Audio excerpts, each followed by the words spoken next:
Oi, gente, tudo bem?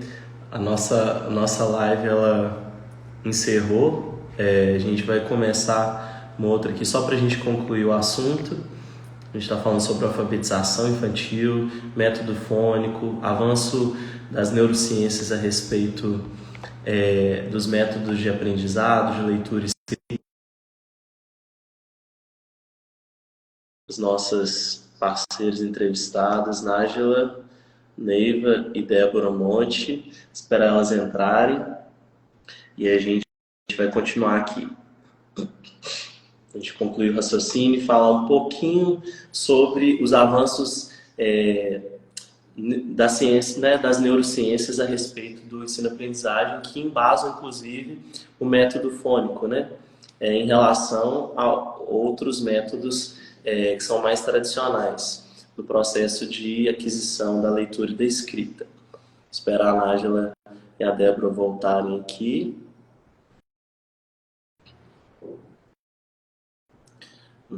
Nájila e a Débora.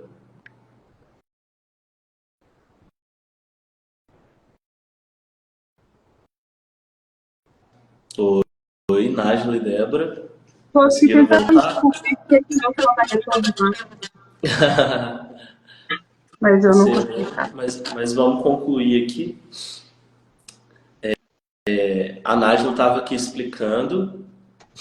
A Nájila estava explicando como que funciona, né? O método fônico. Pode concluir, Nájila. Então vamos lá. Então a gente trabalha, o sistema seria trabalhar as vogais, que são sons contínuos de fácil percepção.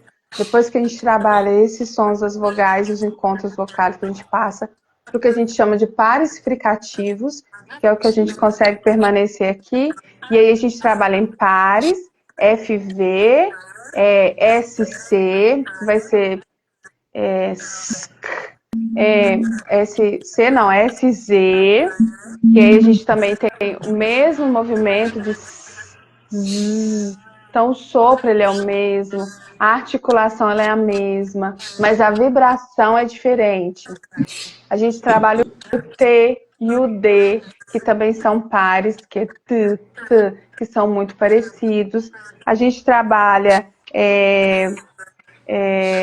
depois que a gente trabalha os pares fricativos, que a gente passa por eles, a gente vem com esses outros X, J, que também é parecido com J, a gente vai trabalhando. Depois a gente pega essas outras letras como G, a gente trabalha o CH, a gente aproveita todas as oportunidades para inserir essas outras letras.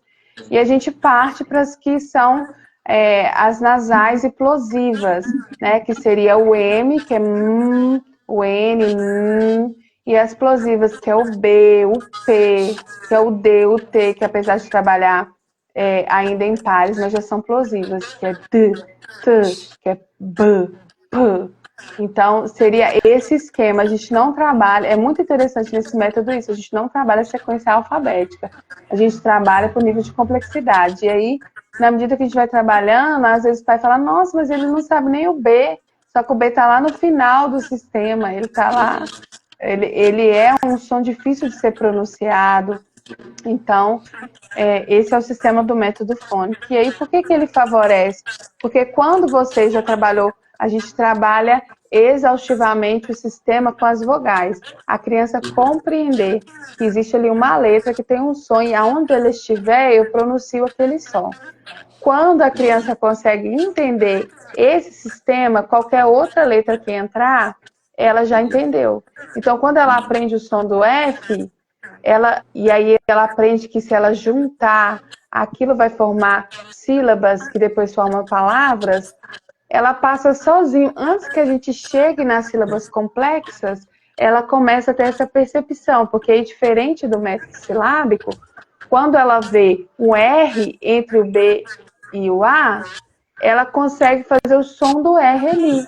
Então, ela não vai mais sentir, agora eu não consigo falar, ela vai fazer brrrá, entendeu? E aí ela Quando passa ela aprende sozinha. naturalmente o fonema, o som, ela mesma vai fazendo esse tipo de conexão. Ela Então, Entende o o sistema. aprendizado da sílaba é natural e, consequentemente, da palavra, né? É É, quase que natural para ela. Ela vai natural. juntando sons. Você pode Ela vai criando parar o de processo. conhecimento. Muito mais fácil do que decorar simplesmente, né? E aí, Exatamente. se acontecesse alguma coisa de parar o processo no meio, ela conseguiria sozinha. Sim. Entendeu? Se a gente tivesse passado pelas vogais de uma forma bem feita e tivesse iniciado qualquer consoante ali, ela depois conseguiria, porque ela começa a te perguntar, né? Você deve ter passado isso com o Lucas, por exemplo. A gente interrompeu as aulas, ele vai Uhum. perguntar: papai, qual que é o som dessa letra? Qual que é Sim. o som dessa Sim. letra? A Porque gente cria um teve que ir interesse. revendo com ele, né? Vários É sons. muito bacana ver, né, esse desenvolvimento, essa construção da aprendizagem que vai acontecendo aos poucos, né? Essa evolução. E às vezes a criança demora para apresentar um resultado, mas às vezes dá um clique e foi.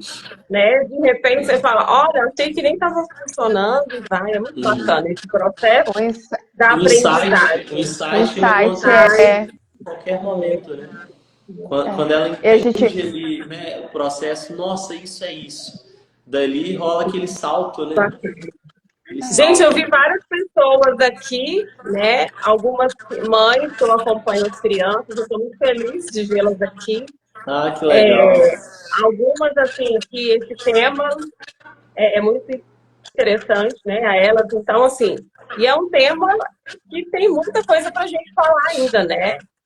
E esse aqui é só um esquenta que ainda vai vir mais desse tema com a Uhum. gente. Nós vamos Sim, conversar mais com a Nájila, né, Nájila? sim. Se vamos, puder, tem muita coisa para falar, né? porque é um assunto que, assim, para uma live é longuíssimo tempo.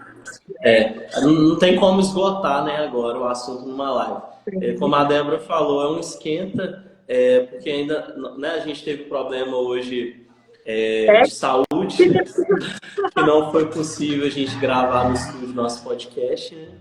Mas a gente quis fazer, né, não deixar em aberto aqui para vocês, né, sem o nosso conteúdo. É, Só para a gente concluir o assunto, por que a Nájila está falando do método fônico e que ele privilegia as crianças menores, né? As crianças estão ali em torno dos 4 anos de idade, é, porque as crianças nessa idade ainda têm dificuldade de memorização, né, Nájila? Mas elas têm total capacidade de compreensão dos sons. Por isso que o método Percepção fônico ele é sonora. indicado de percepção sonora. A gente consegue entender o valor do método fônico até pelas neurociências, né? A gente tem estudado e nos últimos 20 anos, com o desenvolvimento das neurociências, a gente consegue perceber, a partir da criação dos aparelhos de neuroimagem, a gente conseguiu perceber como que é o funcionamento, no caso, do processo de aprendizado de uma língua, né? De leitura e de escrita. E a gente entende, até a gente pega, tem um estudioso francês, um neurocientista francês, que é o Stanislas Dehaene, que o foco dos estudos dele é exatamente sobre isso, alfabetização. E ele fala sobre isso, né? Que as neuroimagens conseguem identificar o processo de aquisição da leitura e da escrita. Queria explicar só rapidamente para que todo mundo entendesse por que justifica a gente iniciar o processo com uma criança de 4 anos. Segundo os estudos, eles falam exatamente isso, que como qualquer outro aprendizado, começa de forma visual, né? A criança ela visualiza ali aquele código, que no caso é a letra, e o nervo óptico ele conduz esse estímulo para o lobo occipital, que é essa região do córtex cerebral que é aqui posterior da nuca.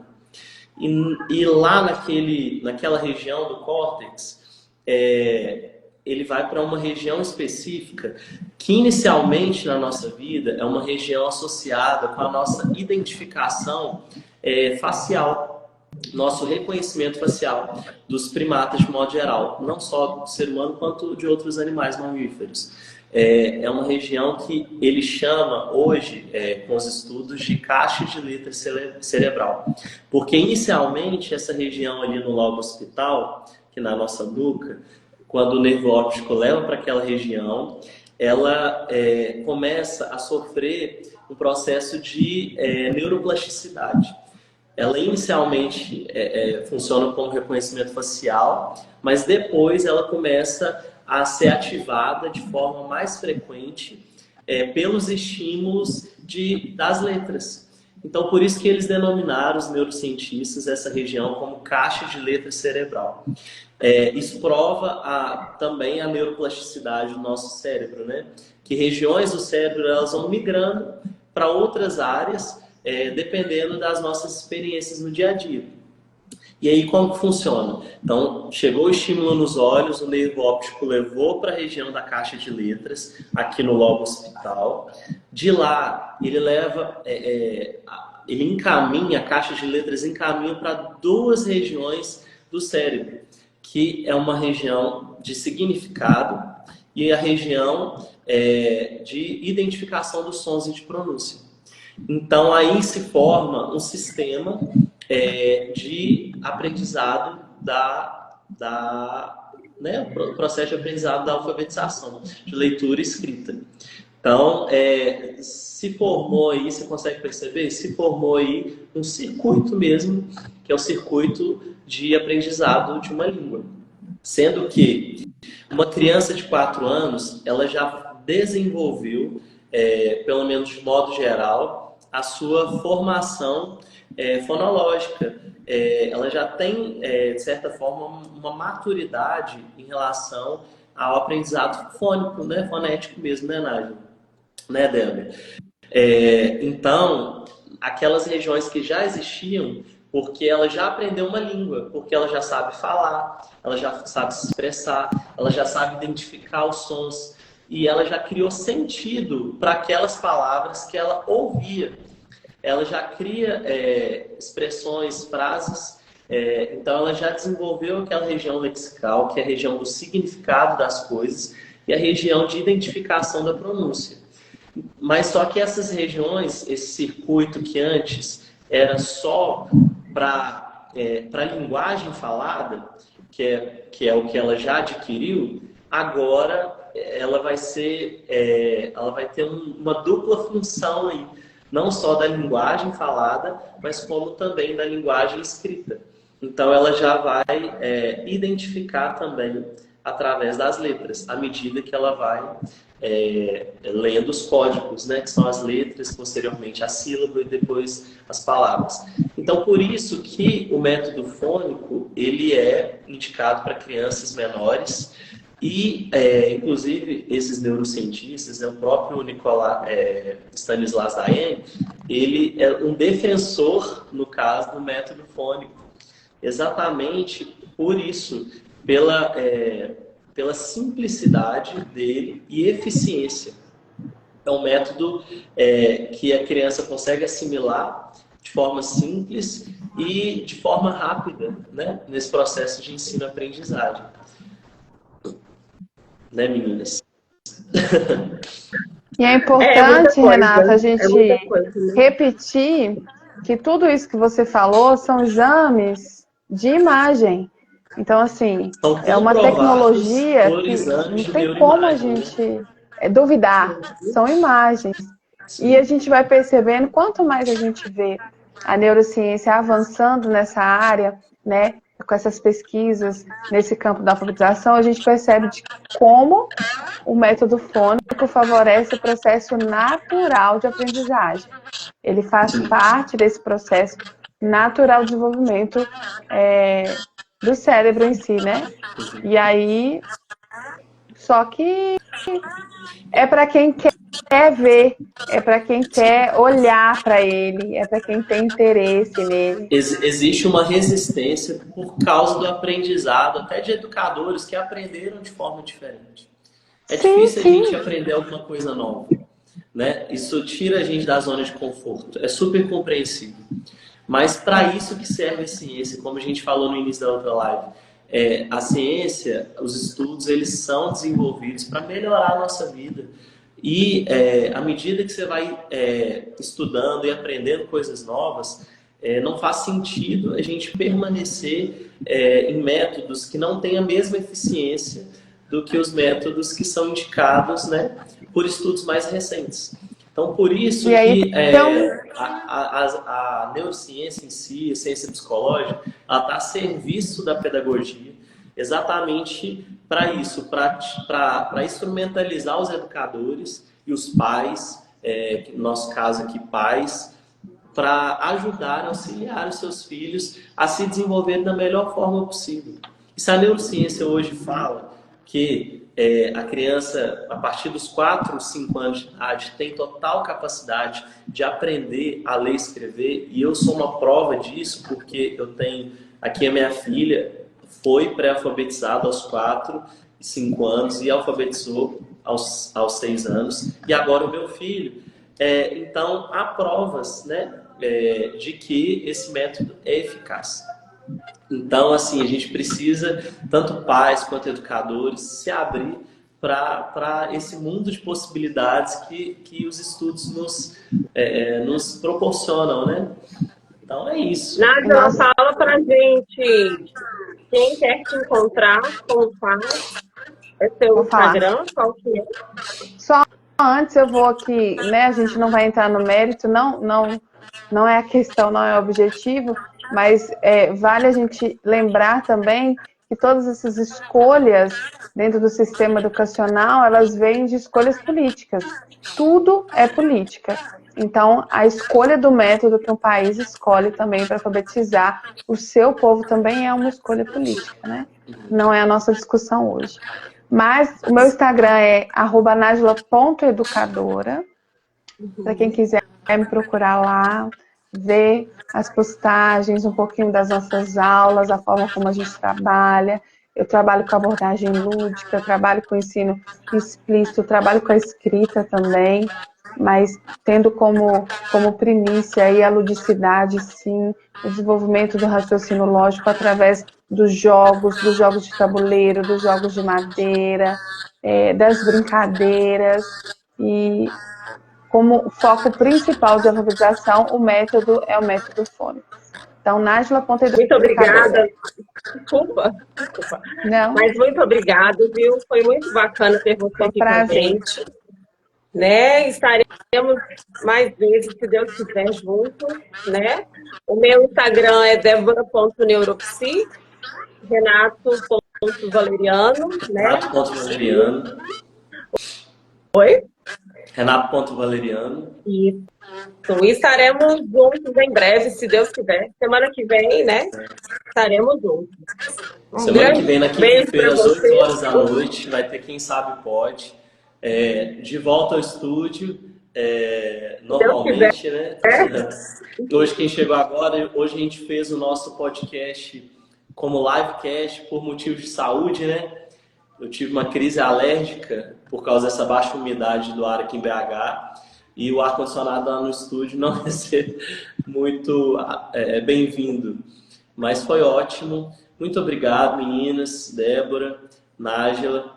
Eu acho que foi, né, de certa forma, foi um esquenta, né? É um assunto muito amplo e tem muitas nuances nele. Esse processo de alfabetização tem questões, igual a Nájila acabou de falar, políticas, né, envolvidas também na escolha do método que um país escolhe para ser desenvolvido ou não. Tem questões da neurociência, como eu acabei de falar, tem questões do próprio método, que a Nájila explicou bem como funciona. E a gente, né, num próximo episódio que a gente vai gravar com a Nájila no estúdio, a gente especifica, né, coisas que ficaram abertas aqui. Eu espero que vocês tenham gostado e continue acompanhando a gente aqui no Instagram. Traz sugestões para a gente, se vocês ficaram com dúvidas aqui na live, comenta aqui, que a gente, né, pode até sanar no próximo episódio que a gente gravar com a Nájila. Então acompanhem a gente aí no Quem Sabe Pode e nas redes sociais. Beijo, Dani, beijo, Nájila. Obrigado a todo mundo pela participação. Tchau. Tchau. E até a próxima. Até. Abraço.